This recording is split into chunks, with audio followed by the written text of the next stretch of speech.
Good afternoon and welcome. It's wonderful to have you here in person. If you will be so kind as to silence your cell phones at this time, will be most appreciative. I am Alibe Piliado with the Modern and Contemporary Art Department, and I am thrilled to welcome you. I am thrilled to have you all joining us today for this final conversation surrounding Joseph Cornell to celebrate his contribution to modern art and mark the 50th anniversary of the artist's death. We want to thank the Joseph and Robert Cornell Memorial Foundation for their generous support of this program and our work over the fall. Over the past 4 months, members of Modern and Contemporary Art, overseen by Anne Goldstein, as well as members of other departments, including Conservation, Interpretation, and Experience Design, had the great pleasure of looking closely at the Joseph Cornell collection at the museum. The Art Institute is fortunate to be stewards of more than 40 Cornell objects and collages. Aspects of the collection review will be shared in this conversation between the Art Institute's Caitlin Haskell and our guest from the Museum of Modern Art, Jodi Hauptman. First, Caitlin Haskell. Caitlin is the Gary C. and Frances Comer Curator in Modern and Contemporary Art and Director of Ray Johnson Collections and Research. She has worked at the Art Institute since 2018. She's a scholar of 20th century painting and sculpture. Her exhibitions and publications have included René Magritte, the fifth season organized for SF MoMA, Ray Johnson at the Art Institute co-curated with Jordan Carter, and the recent Cézanne retrospective now at Tate Modern, co-curated with Gloria Groom. Currently, she's at work in 2 exhibitions that address the production and critical reception of surrealism in Europe and the Americas. Salvador Dalí, The Image Disappears, opening in February, and Remedios Varo, Science Fictions, opening in July. Haskell holds a BA in art from Davidson College and a PhD in art history from the University of Texas at Austin. Jodi Hauptman is Senior Curator in the Department of Drawings and Prints at the Museum of Modern Art. Her many exhibitions include Cézanne Drawing in 2021, Engineer, Agitator, Constructor, The Artist Reinvented in 2020, Edgar Degas, A Strange New Beauty in 2016, Henri Matisse, The Cutouts in 2014, and Georges Seurat, The Drawings in 2007. Hauptman has lectured widely in modern and contemporary art and has contributed essays to exhibition catalogs, edited volumes, and scholarly journals on such subjects as Sophie Taubier-Arp, Medardo Rosso, Sonia Delaunay-Turc, and Léopold Surbache. Her publications have been recognized by the Association of American Publishers and the Daedalus Foundation. She is the author of Joseph Cornell, Stargazing in the Cinema, published by Yale University Press in 1999, winner of the Smithsonian American Art Museum's Charles Eldredge Prize for Distinguished Scholarship in American Art. An advocate for collaborations between curators and conservators, Hauptman received the College Art Association American Institute for Conservation Award for Distinction in Scholarship and Conservation in 2019. She holds an AB from Princeton University and a PhD from Yale University. Now, please join me in welcoming Caitlin and Jodi to the stage.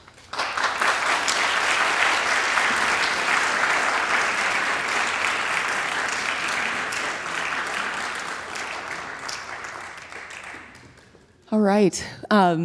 Thank you, Olive, for the wonderful introduction and welcome. And welcome to everyone. It's great to see so many people out on a Saturday afternoon to think about and talk about Joseph Cornell. And thank you, Jodi, for being here in conversation and for joining us really for 3 or 4 very intensive sessions of close looking at Cornell over the fall. So it's been great to study these objects with you, and everybody, you're in for a treat hearing from Jodi about Cornell.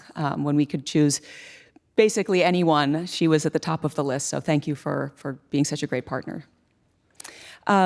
So on any given day, visitors to the Art Institute can see just about 40 works by Joseph Cornell.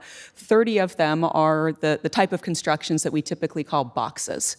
And these works were collected by Lindy and Edwin Bergman. They were tremendous collectors of surrealism overall, and it's thanks to them that the Art Institute can say that we have really one of the greatest collections of Cornell's work of any museum anywhere. So it wasn't a surprise when last year the Artists Foundation, the Joseph and Robert Cornell Foundation, approached us and asked if we would like to partner with them on doing something special to commemorate the 50th anniversary of the artist's death, which is happening this month. Cornell, of course, died in December of 1972. And the first thought that they had was, should we do an exhibition?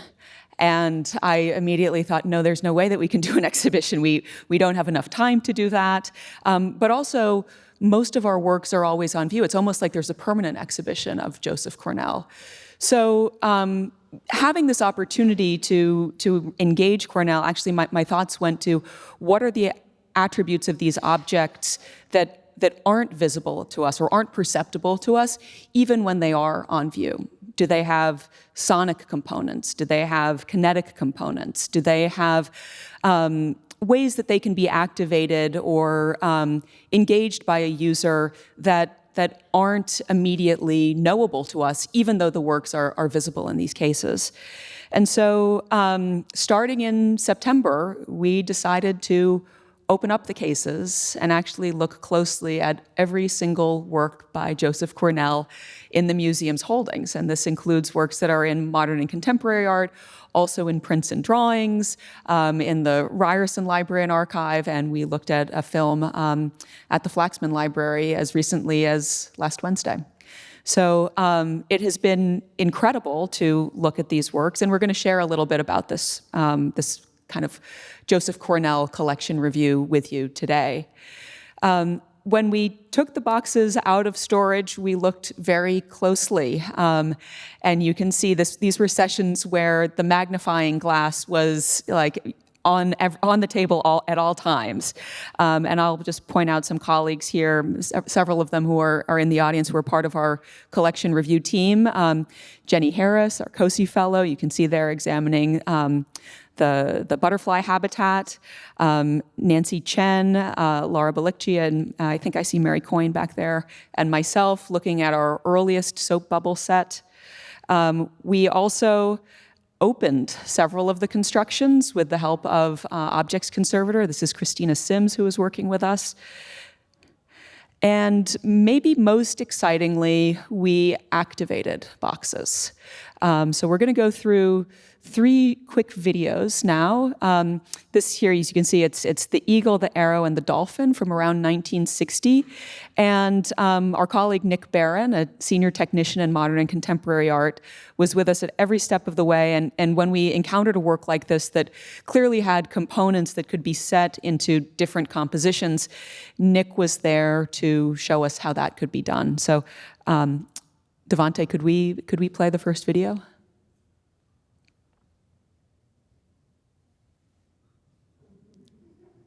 So this is a cork sphere, a ball here that you see running on 2 metal rails. It's a style that we often see. And then behind the rings that you see hanging on the rails, we have constellations. So that's where the title, the eagle, the arrow, and the dolphin come to, evoked by those constellations. And we stopped it there to give it a different composition in the end. But so that's sort of one example of the type of interactivity that is inherent to Cornell's work. Next, we're going to look at an untitled blue sandbox from the early 1950s. And those of you who were able to join us yesterday in the galleries, you saw a slightly earlier and smaller sandbox construction from the collection of Mary Reynolds. And you'll see Nick activating the blue sandbox here. And Devante, could we push play on this?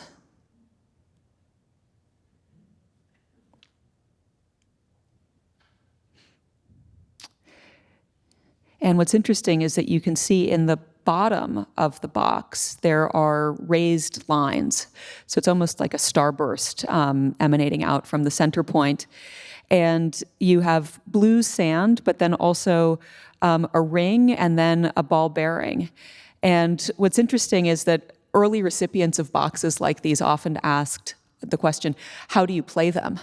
And Cornell was, always, he never offered specific instructions, but what he did say was that they were sand painting boxes. And so when this box turns around, you can see the back here, you can see a signature on the right. Nick is going to really load his brush, as it were, and give us a really nice blue sand brush stroke there. Yeah. So I was very lucky to be able to spend time with the works in this way. And we're going to show one more video, actually an early construction that's going to come up next here. So this is an untitled Harlequin from 1935 to 38. And let's take it away, Devante, please. Thanks. So Nick is going to show us the full. We've seen the back of the work, the sides. I really love the way that he dressed to match the box on this day. And you can see that there is a string at the top, and Christina Sims is going to activate it here gently. We were, mindful of the fact that these are delicate constructions of the 30s, but you can see that the joints move and that there's interactivity and that really this harlequin is on stage. Just very delicate motion there.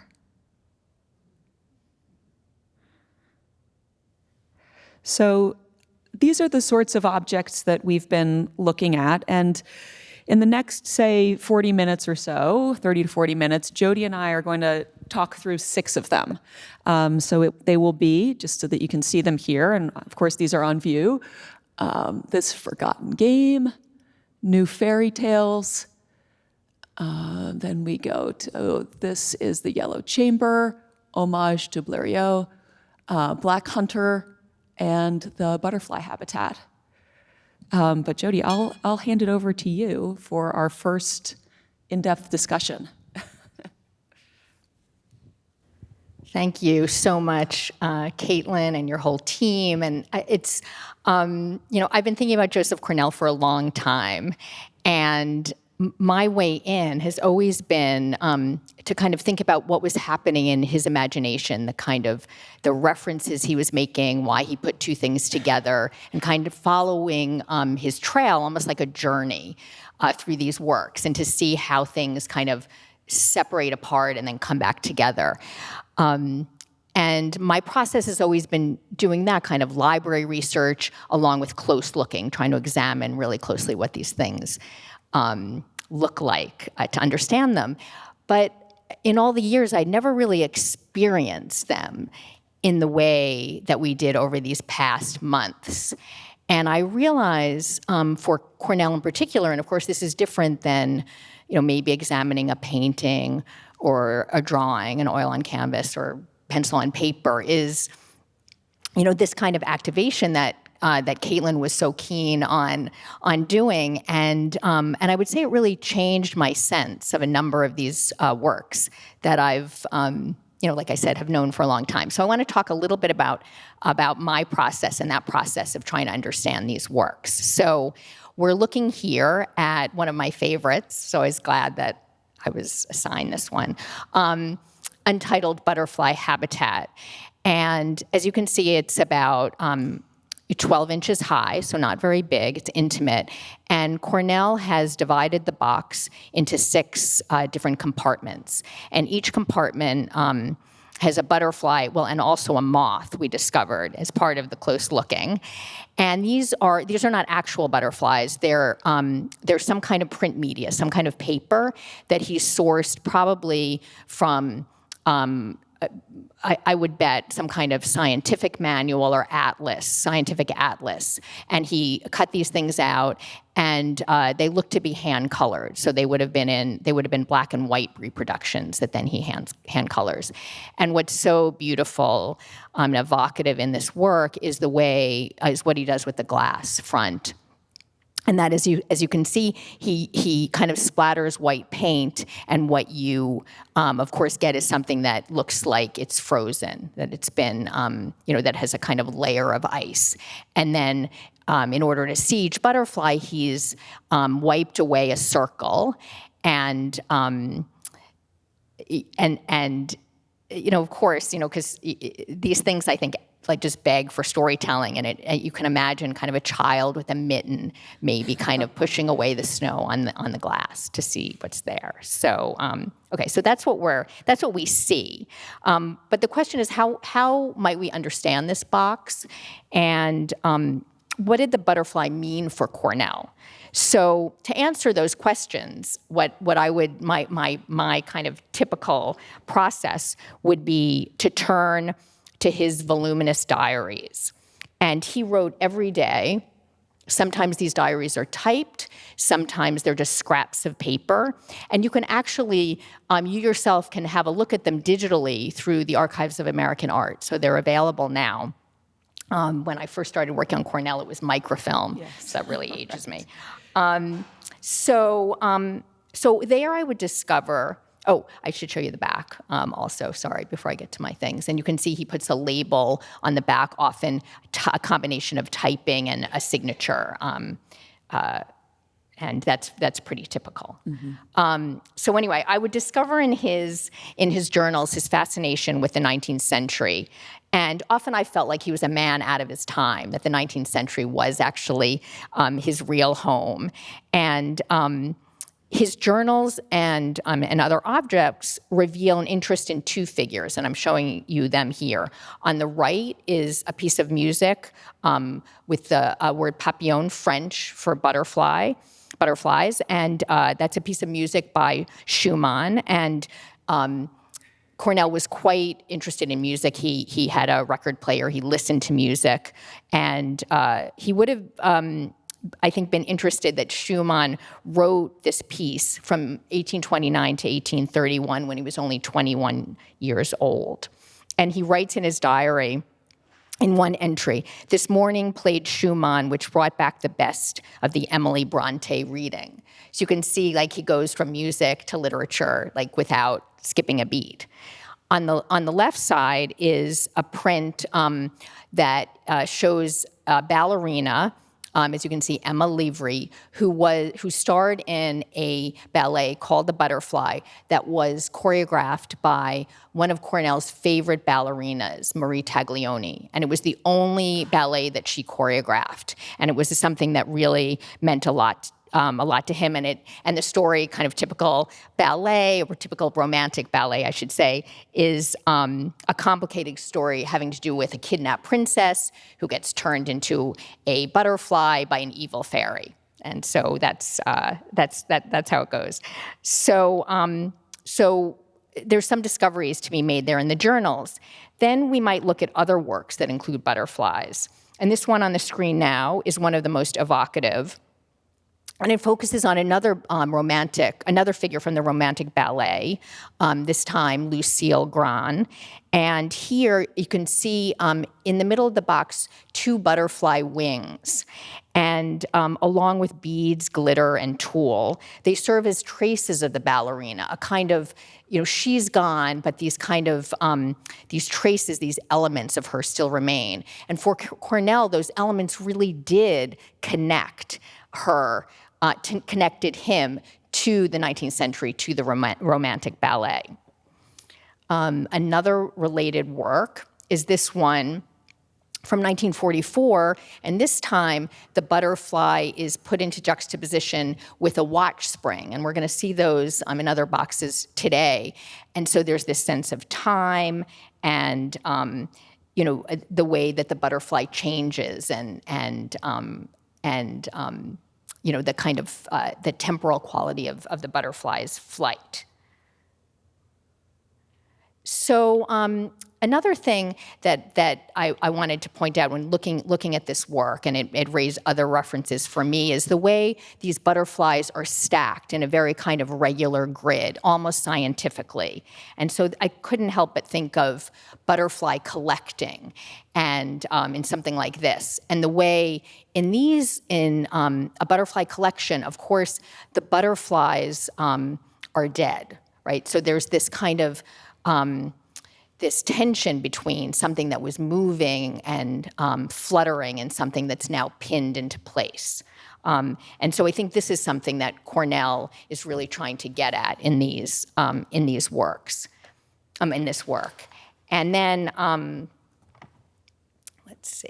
So I just want to move to another slide. So as productive as this investigation would be, the kind of looking at the diaries, looking at other works, looking at references in science and natural history, again, as I said before, it was so amazing to kind of be with these objects and see them in play. And I'm showing you these two details.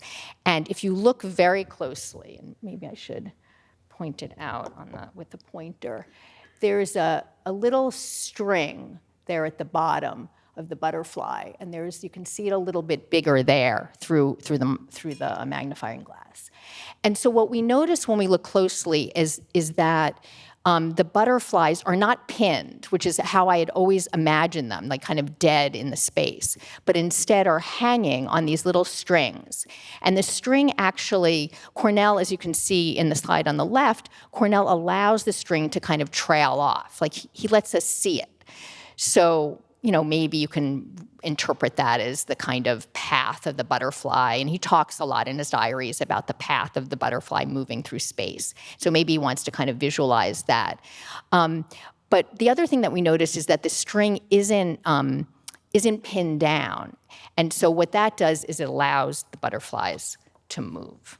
So I'm going to show you this, and if we can have that film played. And you have to look very closely at those butterfly wings as they flutter.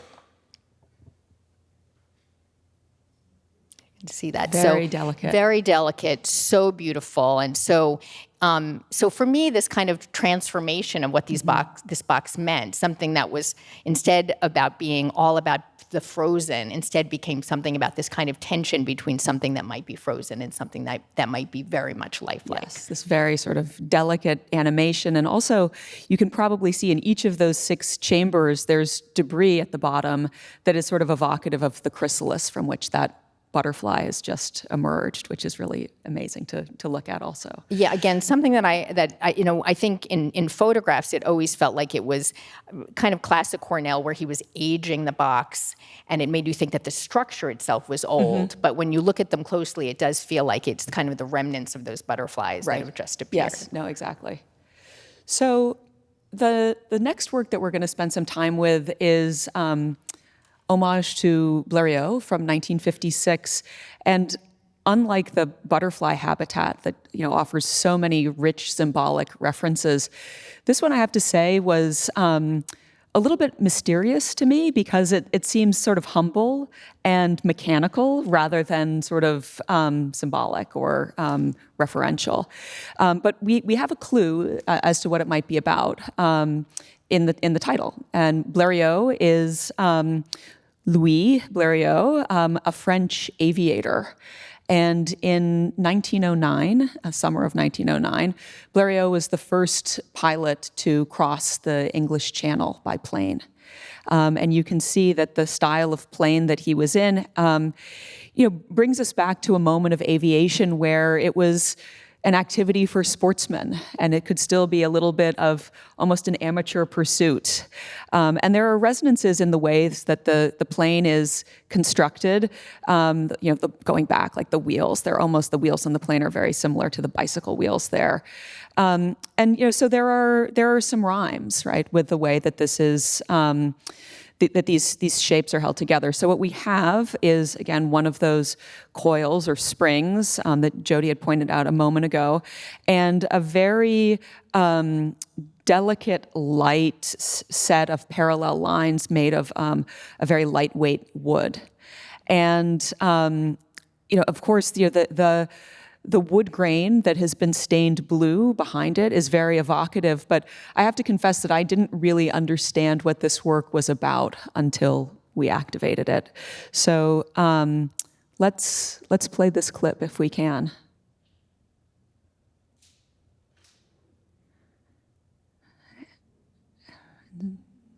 And so our airplane is moving. We are crossing the English Channel. And what I love about this work is that for me, Cornell seems to be saying, yes, you can capture butterflies, but can you capture the essence of flight? And this is a little bit of flight that has been encapsulated into a box, and that there's this tension that it's there, and sort of a dynamism, right? It's even when the box is static, there's always a potential for flight that's there, and it's a work we know that was still fascinating to Cornell. This is him in 1970 when this work was shown at the Metropolitan Museum. Dwayne Michaels shows Cornell looking at it, admiring it, sort of thinking about the potential and the potential energy and sort of the ways that flight is evoked sort of through the bounce of the spring, and that, you can almost feel yourself moving through the air, or think about looking out from the plane down on the water.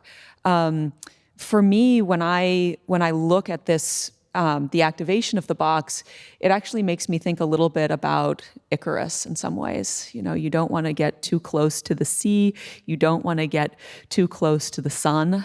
Just fly in the middle, stay steady. And it's incredible to me that in such a spare and elegant way, Cornell is able to evoke all of these ideas. And so here's the back of the work. You can see that pages of books have been put down to cover it, and you can see sort of 4 areas where the structure of our plane has been secured. It's not a terribly evocative verso, as some of Cornell's, the backs of the boxes go. I'll also point out, because the wood grain and the blue stained wood grain and the way that sort of becomes representative of water, I find that so beautiful. There are other works in the collection that also use this kind of equation between wood grain and water.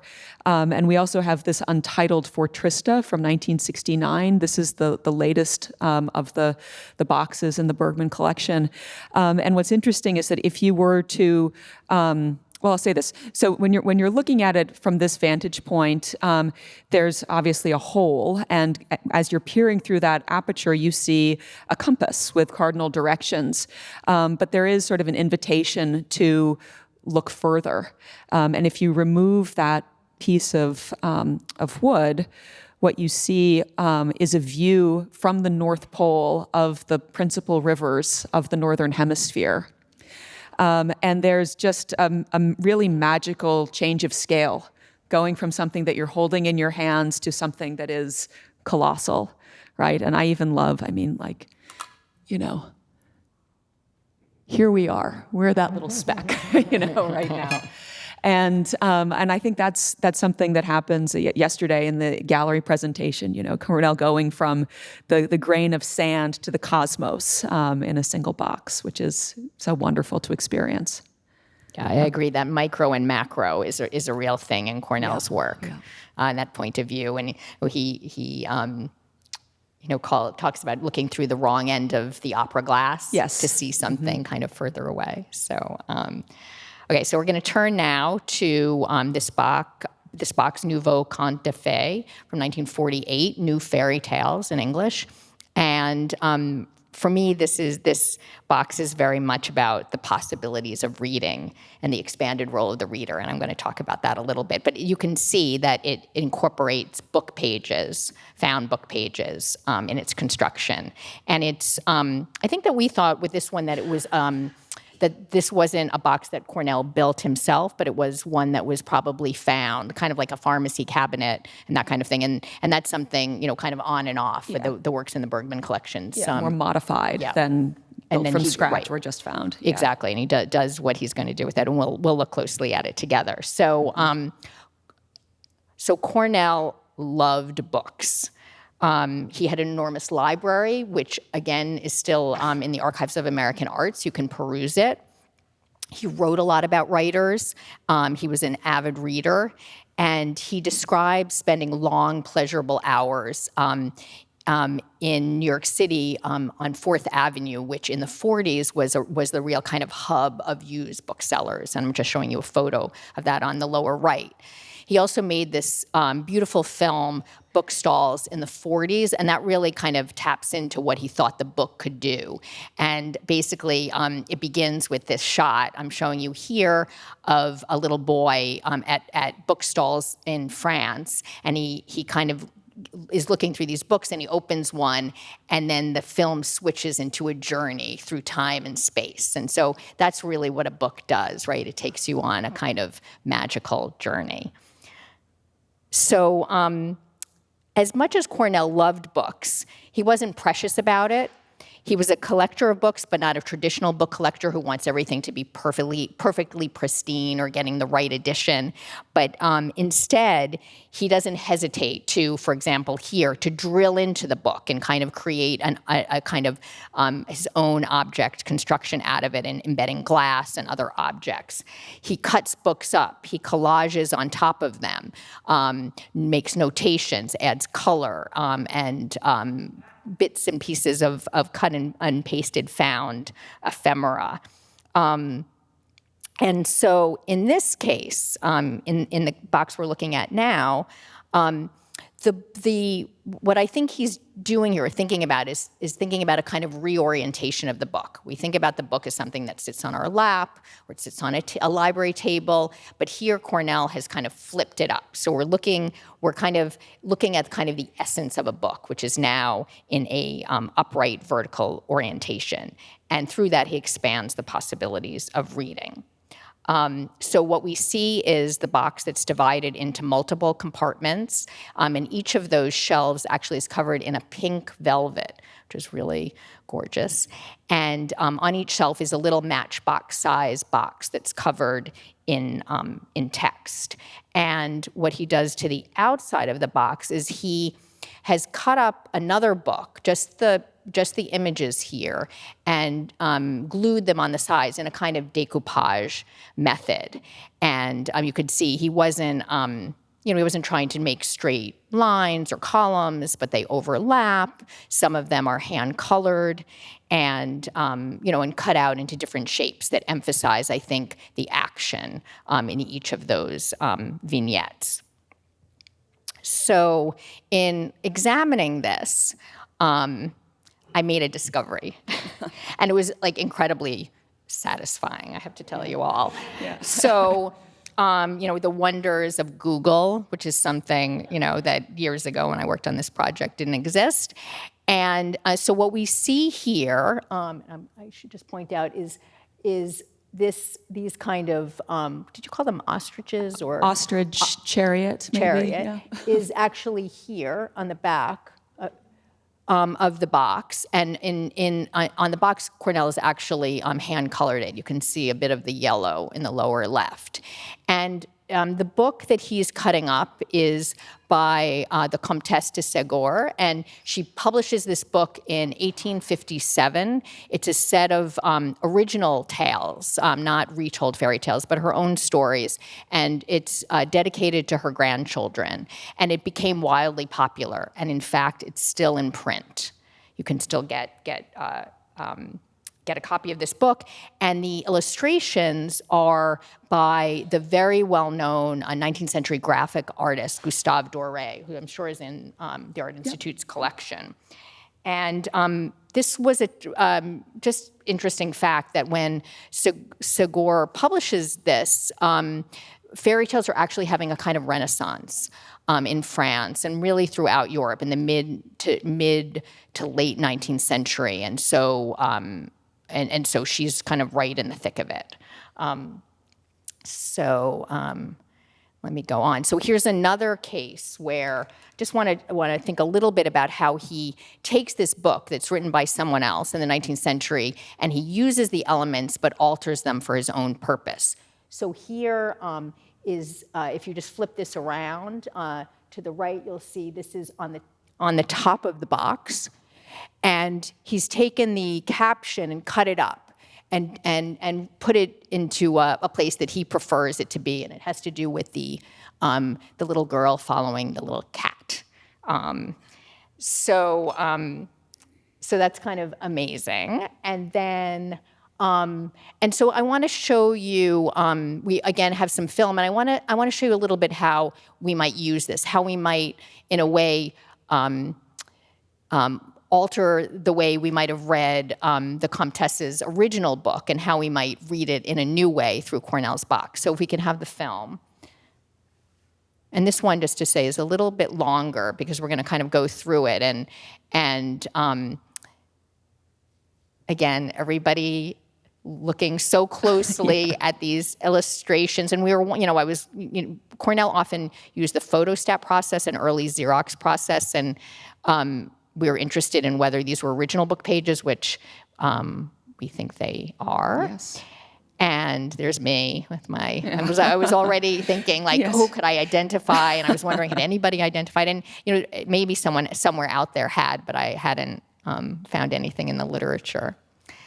And the back of it, the back wall of the box is actually a mirror. So you can see yourself as you look at the elements. And now Nick is going to open it. It's a glass-fronted box. There's that pink velvet. Yeah. And just amazing, again, to see, to kind of get inside and how, and of course, the way it's displayed in a museum, each box stays in an exact place that it's always been in. But the point of using this is to activate it, as Caitlin, you know well, and to move it around and make your own story out of it. And so, of course, we were curious what's inside the box. And so this is Christina ever so carefully. Yes. We're all kind of watching her and waiting for the reveal, and it's very slow, and she's under all this pressure because we found one that wasn't too tight. Yeah. And there it is, empty. And we believe they all are empty. Yes. We didn't open each one. Yeah. Christina shook them a little bit, but we opened a few of them, and so we believe that they're empty. Yeah. Nothing on the backs of the boxes. Just the kind of wallpapering that Cornell did is just around the top and the sides.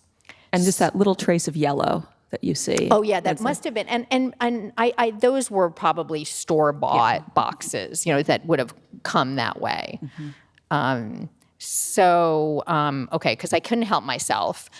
I learned also that there are actually two books that Cornell took apart, both by the Comtesse, that he integrates here. So it's not only reading, kind of a new way of reading or an alternative way of reading one book, but it's a kind of, again, a collage. He makes collages. Yeah. He's collaged together these two things, and most of the text and the images are from the second book called Bon Enfant, and you could see here that this vignette in the book is here in that box, and I've just highlighted this here because you can see it remains as the kind of caption or description of the image, even in Cornell's version.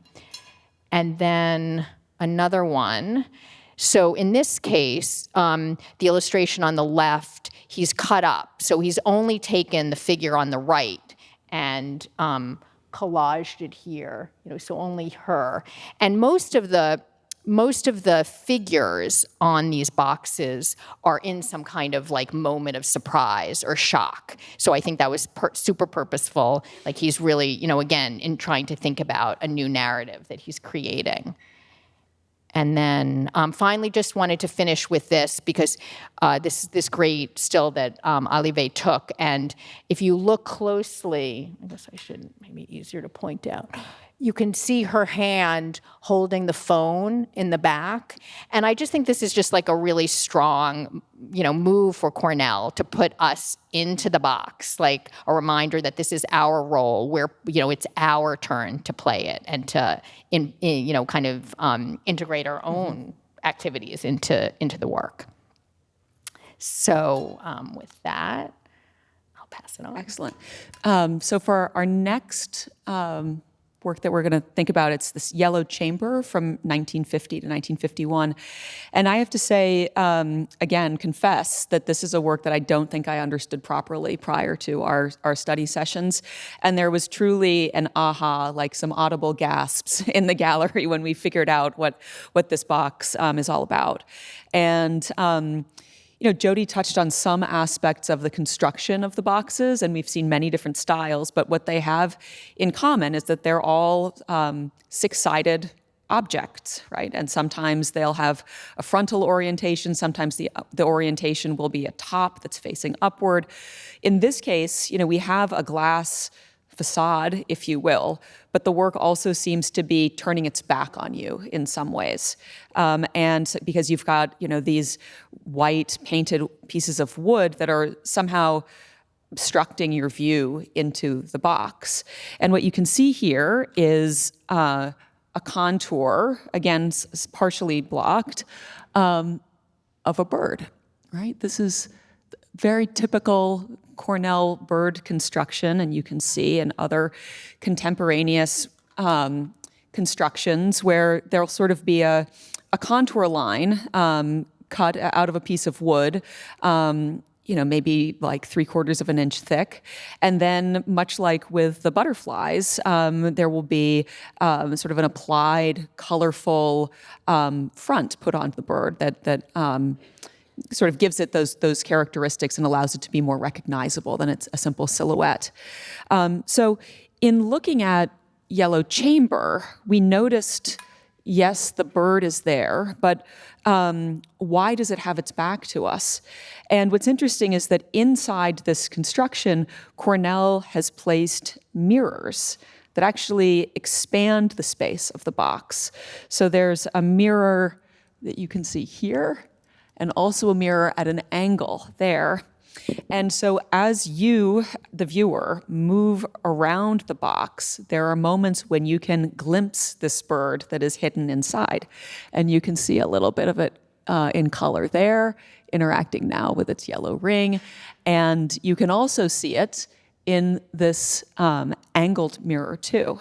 So if we started our Cornell collection review being interested in the ways that the boxes can be manipulated, we became more interested in the ways that Cornell is kind of manipulating us as viewers and having us move around, lining up in an exact line of sight, much like being a bird watcher or even a hunter, where there's a surprise or a discovery of what's inside the box. So that was really wonderful for us to see. And I also remember with this one, there was a very sort of wonderful message on the back. Of course, the instruction, keep the glass clean. And as we've seen before, Yellow Chamber, the date 1950 to 51, Cornell signing it, but this directions for care of box inside top cover. So of course, we had to explore. And we did remove the top cover, and unfortunately, they were not there. They must be in an object file somewhere. But at some point, we will surely discover those. But what you can see from this view, and sorry, I keep pointing down there, is this sort of series of circles here with the yellow behind them, kind of rhyming again with the yellow ring, to give us a yellow chamber that Cornell allows us to glimpse inside, sort of be inside the birdcage, if you will. Okay, and we have two more. We might have to go quickly through these, Jodi. Yeah, we're going to move a little bit quickly. Just making me think of those kind of row of circles, yes, and you can see that here in the Black Hunter. And this work is so much about Cornell's engagement with cinema, with motion pictures, with movies. That's really a guiding force in his work. And as you can see here, it's the central figure is a man, a hunter, the black hunter, shooting something, and as you run down from image to image, the smoke gets kind of more and more dense. And so there's a sense of a film strip about something happening over time. And here, just to show you that sometimes there's very little on the back of these works. This wasn't one that Cornell spent a lot of time decorating the back. And then I want to show you a little clip now, if you can run this, where we can see how the work is constructed, because it's interesting. In this case, so Christina is going to it has a little hook on the side that she's going to undo, and now she's taking off the front cover, and you can see that glass is painted and creating that beautiful rectangle. But there's another plane of glass inside the work. So sometimes that happens, this kind of doubling of glass. And then, so the Black Hunter is a kind of a nexus of all of this film history. And the figure that's most important to the Black Hunter is Etienne Jules Marais, who discovered or figured out a technology, and it's this chronophotographic gun, which allowed him to take images, take photographs at 12 per second, and they were on a single plate. And you can see this, the way this man that's pole vaulting gives us a sense of his motion and his movement. And Marais' discoveries really were at the very beginning of the history of cinema. And on the left, I'm showing you a related work. So here is actually a wood engraving portrait of Marais with his chronophotographic gun, and Cornell has altered it with that bird and the sheet music, and so making Marais into kind of a fantastical character. So cinema, it has its roots in both science with someone like Marais, but also in spectacle and in things like optical toys. And I'm showing you a group here. And for these, Cornell took an already existing toy that you push, and it makes that disc spin and gives you the kind of illusion of movement, which is the kind of, a part of the way cinema works. And he was also really fascinated with where films were first shown in places like this in New York, automatic vaudeville. And a related work is this film scenario in the collection of the Art Institute called Monsieur Faute. And this is about a kind of madcap adventures of a photographer. And in this case, Cornell is telling the stories with found images that you can see on the right. And so he's putting together text and image, again, about the beginnings. And you get the sense about the beginnings of cinema and him wanting not only he loved to watch movies, but he imagined making this film. And so just to get a little bit closer at how this one works is, let's see, I should show you with the pointer. So here, each of the images of the Black Hunter is separated by ramps. And so this disc runs down these ramps. And so here, there's all of these references. So there's the Black Hunter is Marais, who's now both the subject of his own kind of chronophotographic process, this repetition, but he's also at a kind of shooting gallery. So it's both about kind of popular entertainment and science and targeting, but also about the way, if we think about breaking down cinema into, or a better word probably is motion pictures, into its constituent parts, because it's really about the repetition of images. And that was something that Cornell really used again and again in his work. And so in a work like this Medici slot machine, which again is another game, you see the the main figure repeated on blocks over and over again. And so you get the sense of something that feels like a film strip. And similarly, as a graphic designer, he often used repeating images. And these are still images of the dancer Loie Fuller, who was one of the first dancers to be photographed dancing. And you can see he uses kind of the mode of the film strip to sort of express motion. So with that, I'll turn it over to you, Caitlin, for the last one. Yeah, so picking up on this idea of repetition of imagery, we're going to conclude with The Forgotten Game from around 1949. And gosh, this was one that I think everybody was really excited to interact with it. It is it's wonderful to look at. I mean, it's an engaging surface where we have these kind of diagonal lines, 5 diagonal lines, kind of running down from top to bottom, each with 6 birds appearing out from these holes. And there's kind of a crescendo as you go sort of down a ramp. The birds and the holes get larger and larger, and then small again and larger. And as you can see on the bottom, there is a bell here. Well, in fact, there are bells at the end of each of these ramps.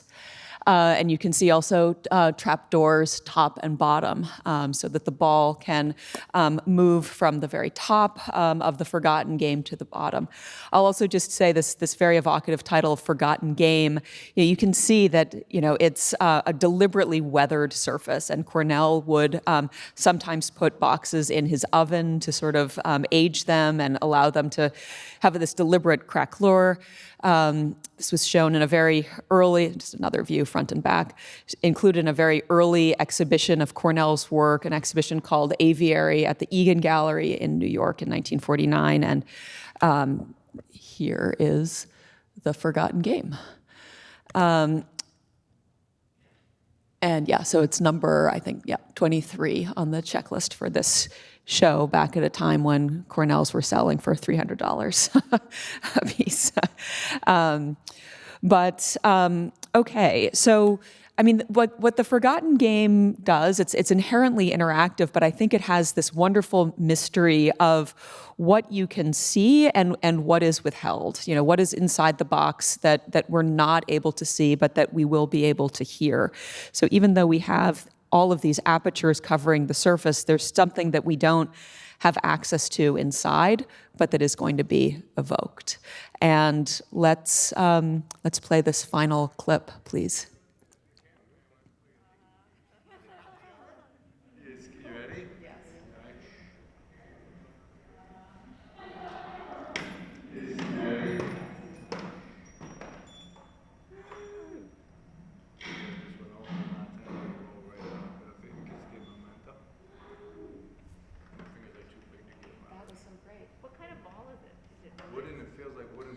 Well, thank you all for your attention. And if there are any questions, Jodi and I would be delighted to hear from you and continue the conversation with the audience.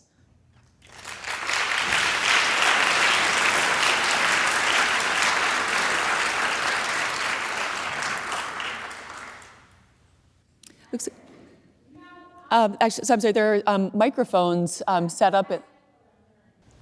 Hi. Thank you so much for your passion on this. It is really refreshing. I just feel like I disappeared for a good hour. So the question is the materials list. In here it says constructed box, and my brain is like, get me in there. What the heck am I looking at? How is this made? What are those things? So is that material list something that came with the art, or is that something that the institution applied to the art? And can we somehow expand on that?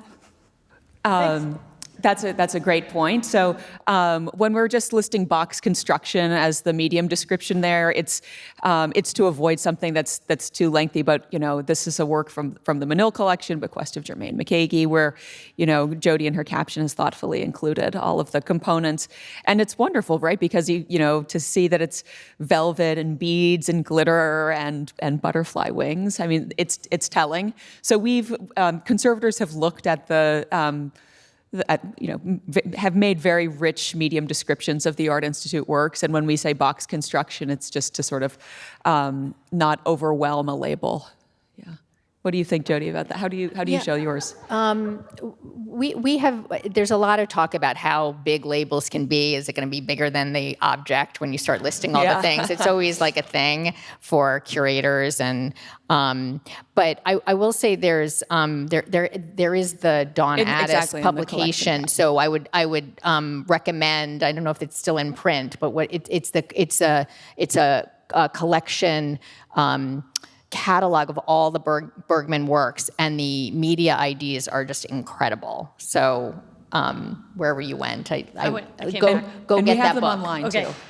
Yeah, I was just curious because the piece that you said was about the flying. There's that coil, and I feel like I've seen that coil in the world somewhere before. Well, it's a watch spring, and you see that throughout his work. He would kind of stockpile things, and in his studio in his house in Queens, New York, there are amazing photographs of of a kind of wall of all of these shoe boxes, and they'd be you would see they might be labeled watch springs or pipes or birds' nests and like all this stuff. So you get a sense of the wide variety of source material. And what's interesting too is sometimes those springs are just used decoratively, right? It's just a nice spiral. But in the homage to Blériot, you actually have the tension. There's a spring in action. Right. It allows it to move. Whereas in other ones, it's just you get the sense it's about time. That kind of spiral is such a kind of image for all cultures. But it's amazing to see it in Blériot. So we're just at 3 o'clock now. I see a couple more hands. So given that your presentation incorporated video, is this something that you're considering going forward in the presentation of Cornell's work? So we captured video of every work, and potentially, something that we could consider would be adding clips like this to an online record for that object. I don't envision having that in the space of the gallery, but it's having taken this footage, we definitely want to use it somehow. And it's super one of the things that has been great is this collaboration between our two museums. And so hopefully we'll go back to MoMA and do some of that also. And I know our team will be really interested in also kind of capturing that video and trying to figure out what to do with it. I just wonder with regard to intention, since there was kinetic motion that he intended in these things, and the way that they're presented in the gallery setting is static, is the inclusion of these things, I think, might give a view into how he wanted them to be experienced. I absolutely agree. We want to make this part of the experience of the object, and whether that's in the gallery or sort of in a multimedia presentation elsewhere is a question for us now. I've got time for more questions. Okay. I think we've got two in the middle here. I just want to know if it's possible to see the butterfly video again. It was so subtle. I feel like I Okay, well, you could. It is really subtle. It's very It was subtle. very, because it's because of all of that snow. It's hard to see in there. Watch the middle right. Yeah. Okay, thank Did you. you see that the middle right butterfly? The middle right butterfly. Sorry. And one more. So my question is, for MoMA, how many boxes and other things of Cornell do you have, and how many of them are on display? Well, we have I think six boxes, and a number of flout collages. Right now, we have two of them on display in our surrealist gallery that's devoted to the idea of the object. But this, the collection in Chicago is the best. I mean, we have amazing things, but this is like as Caitlin said, how many? So it's 30. We have like 44. I mean, it's kind of unheard of. But definitely come visit ours. They're really good ones. Great. Well, thank you.